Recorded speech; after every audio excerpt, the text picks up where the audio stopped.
नमस्ते, जय हिंद। ये है द आवारा मुसाफिर show clips. I think China wants कि एशिया जो है, ये एक यूनिपोलर पावर बन के रहे एंड यहाँ पे चाइना ही सिर्फ एक powerful nation at the end of the day रही। एंड कुछ दिन पहले जो बांग्लादेश में मोहम्मद यूनुस ने भी एक स्टेटमेंट दिया था कि चाइना को वो सिलीगुड़ी कॉरिडोर गिफ्ट करेंगे, जो कि इंडिया का पार्ट है, एक एसेंशियल पार्ट है इंडिया का। सो डू यू थिंक कि जो स्ट्रेटेजिक लेवरेज हमारा बांग्लादेश में था या हमारे नेबरहुड में था ओवरऑल, वो हम ओवर टाइम लूज़ करते जा रहे हैं? मेरे को ये नहीं लगता कि मोहम्मद यूनुस ने ये कहा था कि सिलीगुड़ी कॉरिडोर वो चीन को गिफ्ट कर देंगे। उसने ये कहा था कि जो भारत के उत्तर पूर्वीय राज्य हैं, उनका जो समुद्री मार्ग है, वो बांग्लादेश से होके बे ऑफ निकलता बंगाल है। के लिए, यस। वो कुछ इस तरह का बयान हुँ। दिया था। ये नहीं उन्होंने कहा था कि भई वो सिलीगुड़ी कॉरिडोर या चिकन नेक को चीन को सौंप देंगे। पर जो जो चिंता की बात है, वो ये है कि देखिए चीन ने अपनी अर्थव्यवस्था को बहुत ही व्यापक तरीके हुँ। से बढ़ाया है और ताइवान स्ट्रेट्स क्राइसिस के बाद 1995 से लेके 2015 तक उनकी जो रक्षा के ऊपर अ, राष्ट्रीय सुरक्षा के ऊपर मतलब आपके डिफेंस के ऊपर जो उनकी स्पेंडिंग थी वो ऑलमोस्ट डबल डिजिट में थी, 12 से 15% थी और 2015 के बाद भी 7.2% से हर साल बढ़ती जा रही है। हुँ। और जैसे मैंने पहले कहा कि चीन अपनी राष्ट्रीय सुरक्षा के ऊपर और मैं आंतरिक सुरक्षा की बात नहीं कर रहा, मैं सिर्फ जो डिफेंस मिनिस्ट्री का बजट है, उसकी बात कर रहा हूँ। वो अगले 22 जो एशिया पैसिफिक के मुल्क हैं, वो जितना इकट्ठे होके सामूहिक तौर पे खर्चते हैं, उतना ही वो अकेला चीन खर्चता है। तो इसलिए जब इतना आप पैसा खर्च रहे हैं, तो स्वाभाविक है कि जो आपकी एक साम्राज्यवादी प्रवृत्ति है वो और ज़्यादा विकराल हो जाती है। वो और ज़्यादा वो एस्पिरेशन जाग जाती, वो आशाएँ और आकांक्षाएँ वलवले लेने शुरू करती हैं। तो इसलिए ये सब भारत के लिए बहुत चिंता का विषय है और मुझे नहीं लगता कि भारत की संसद में या जो पॉलिसी मेकिंग सर्कल्स हैं, उस पे बहुत साफ तौर पे और बहुत खुले मन से इस जिन चीज़ों के ऊपर चर्चा हो रही है और अगर चर्चा नहीं होगी तो हम अपने वो एक जो राष्ट्रीय सुरक्षा की नीतियों के ऊपर एक मल्टी पार्टीजन कंसेंसस होना चाहिए, वो मल्टी पार्टीजन कंसेंसस नहीं जनरेट कर पाएंगे। राइट। बट सर, इसका सॉल्यूशन क्या है? क्योंकि जब हम इंडिया और चाइना को देखें, जो हमारा डेफिनेशन ऑफ इंडिया है वो एक मिडल पावर का डेफिनेशन है और चाइना एक ग्रेट पावर है। तो एक मिडल पावर एक ग्रेट पावर से टक्कर ले तो कैसे ले एंड कैसे डिफेंड करे उसके अगेंस्ट? देखिए, ना तो इंडिया क्या कहते हैं मिडिल पावर है और ना ही चीन ग्रेट पावर है। हुँ। हाँ, भारत क्या कहते हैं एक लो मिडिल इनकम कंट्री है और चीन एक हाई मिडिल इनकम कंट्री है। फर्क इतना ही है। हाँ, ये ज़रूर है कि चीन ने अपनी राष्ट्रीय सुरक्षा के ऊपर अब फ्रंटियर टेक्नोलॉजीज़ के ऊपर एआई हो गया, सेमीकंडक्टर्स हो गए, जीनोमिक्स हो गए, इंटरनेट ऑफ थिंग्स हो गया, रोबोटिक्स हो गया और बाकी जो 6G है, 3D टेक्नोलॉजी है, इसकी प्रिंटिंग टेक्नोलॉजी, इन सब जो फ्रंटियर टेक्नोलॉजीज़ है, जो चौथी औद्योगिक क्रांति का बिल्कुल बुनियाद मानी जाती हैं, उनके ऊपर बहुत ज़्यादा खर्चा किया है। पर इसका ये मतलब नहीं है कि कोई चीनी 7 फीट ऊँचे हैं और हमको उनसे कोई डरने की ज़रूरत है। ज़रूरत ये है कि एक लंबे समय तक जिस तरह से हमने एक आम सहमति भारत की आर्थिक नीति को लेकर 1991 में बनाई थी, जो 2026 तक चाहे सरकारें बदलती रहीं, वो एक आम सहमति आज भी बरकरार है। हुँ। उसी तरह से हमको भारत की राष्ट्रीय सुरक्षा के ऊपर एक आम सहमति बनाने की ज़रूरत है, जिससे कि जो डायरेक्शन है क्योंकि कैपेसिटी 1 साल में नहीं बनती है। कैपेसिटी बनने में समय लगता है राइट। और सरकारें लोकतंत्र में या लोक राज में आती-जाती रहती हैं, तो उसका किस तरह से एक व्यापक विस्तार हो सके, उसके ऊपर काम करने की ज़रूरत है। हुँ।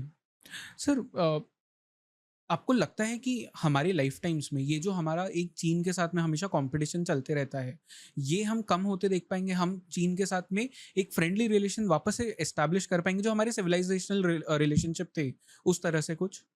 देखिए, बुनियादी बात तो ये है कि हमारे कोई सांस्कृतिक रिश्ते चाइना चीन के साथ नहीं थे। नहीं थे। नहीं थे।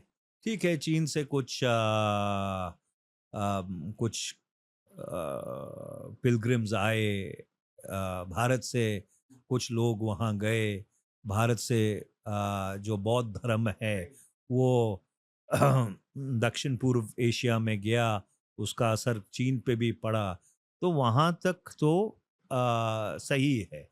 पर चीन एक मिडिल किंगडम होने की वजह से उसका एक अपना स्वरूप और एक प्रारूप था, और भारत क्योंकि हजार सदी से लेके 1707 सदी तक ऑलमोस्ट 200 बार भारत के ऊपर आक्रमण हुआ, उसका जो स्वरूप था वो एक दूसरी तरह से उभरा।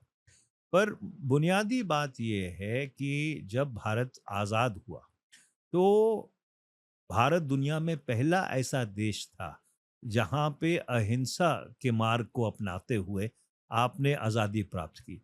चीन जब 1939 में 49 को जो भी कहते हैं, 49 कहते हैं शायद, तो 1949 में जब एक कम्युनिस्ट एक साम्यवादी मुल्क के तौर पे उसकी संरचना हुई, तो वो एक सिविल वॉर के माध्यम से फिर जो सिविल वॉर लड़ रहे थे आपस में, वो इकट्ठे होके जापानियों के खिलाफ लड़ना शुरू कर दिया। फिर जापानियों को जब उन्होंने हराया, फिर दोबारा उन्होंने आपस में गृह युद्ध लड़ना शुरू कर दिया।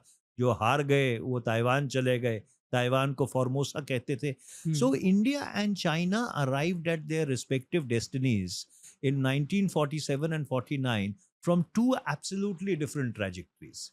हुँ, और इसीलिए ये जो दोनों मुल्क हैं, ये अपने आप को एक दूसरे को पूरी तरह समझ नहीं पाए। अब अगर आप चीन को एक परिप्रेक्ष्य में देखो, चीन के लगभग 24 जो उसकी सरहदें हैं, उसको लेकर झगड़े थे बाकी मुल्कों के साथ। 17 जो टेरिटोरियल थे, 6 जो समुद्री सरहद है उसमें थे। अब भारत और भूटान को छोड़कर उन्होंने अपने सारे झगड़े बाकी मुल्कों के साथ निपटा लिए हुँ, हैं, और जो उनका क्लेम था, उस क्लेम से कहीं कम के ऊपर चीन ने उन झगड़ों को सुलझाया है। तो जब चीन वो सारे झगड़े सुलझा सकता था, तो जो भारत के साथ उसका एलएसी को लेकर जो विवाद है, चाहे वो मैकमोहन लाइन हो और चाहे यहाँ पे जो लद्दाख में और मिडिल सेक्टर में जो हमारी लाइन ऑफ एक्चुअल कंट्रोल है, उसका अगर आप जिक्र करें, तो चीन ने उसको सुलझाने की कोशिश क्यों नहीं की? क्योंकि जो आप पहले कह रहे थे कि जो एशियन पावर डायनामिक है, वो एशियन पावर डायनामिक 5 मुल्कों के बीच में है। उसमें भारत, चीन, अमेरिका, रूस और Japan. Hmm, this is the was the broader Asian power dynamic. अब चीन को ये लगता है कि एशिया में अगर कोई ऐसी ताकत है जो उनको चुनौती दे सकती है, तो वो भारत है। राइट। तो वो भारत को अंडर प्रेशर रखते हैं। तो एक तरफ तो उन्होंने पाकिस्तान को प्रोत्साहन दिया हुआ है, दूसरी तरफ से जो सरहद के झगड़े हैं उसको वो सुलझाना नहीं चाहते हैं। अगर आप उन लोगों से बात करो जो 2005 से लेकर 2003 से लेकर 5 तक जब सरहद के ऊपर बातचीत चल रही थी एसआर प्रोसेस में, तो आप बताएं, वो आपको बताएंगे कि किस तरह से जो जिन चीज़ों के ऊपर एक आम सहमति बनी थी, हुँ, चीन उससे भी पीछे हट गया था। तो इसलिए ये एक भारत के लिए सदा चुनौती रहेगी। और इसके साथ साथ जो सबसे बड़ी विडंबना ये है कि एक तरफ तो हमारा तनाव है, हुँ, 4 साल हमारी जो फौजें थी वो एक दूसरे को देखती रहीं, नियंत्रण रेखा के इस पार और उस पार, और दूसरी तरफ भारत का जो ट्रेड डेफिसिट है चीन के साथ वो बढ़ता रहा। पिछले साल ही $116 बिलियन था। पर अगर आप इसको 20 साल के परिप्रेक्ष्य में देखो तो ये लगभग 2-2.5 हजार बिलियन डॉलर बन जाता है। तो एक तरीके से जो चीन का आक्रमण था हमारे ऊपर, क्योंकि वो तो कोविड के समय जब कोई ऐसी वजह भी नहीं थी कि उन्होंने भारत की सरहद में घुसपैठ की, तो हम तो एक तरह से जो चीन का आक्रमण है हमारे ऊपर उसको सब्सिडाइज कर रहे हैं। राइट। और इसलिए ये एक बहुत गंभीर परिस्थिति है और इसके ऊपर एक व्यापक आम सहमति बनाने की जरूरत है कि ये जो पावर डिफरेंशियल है इंडिया और चीन और भारत के बीच, इसको कैसे कम किया जाए।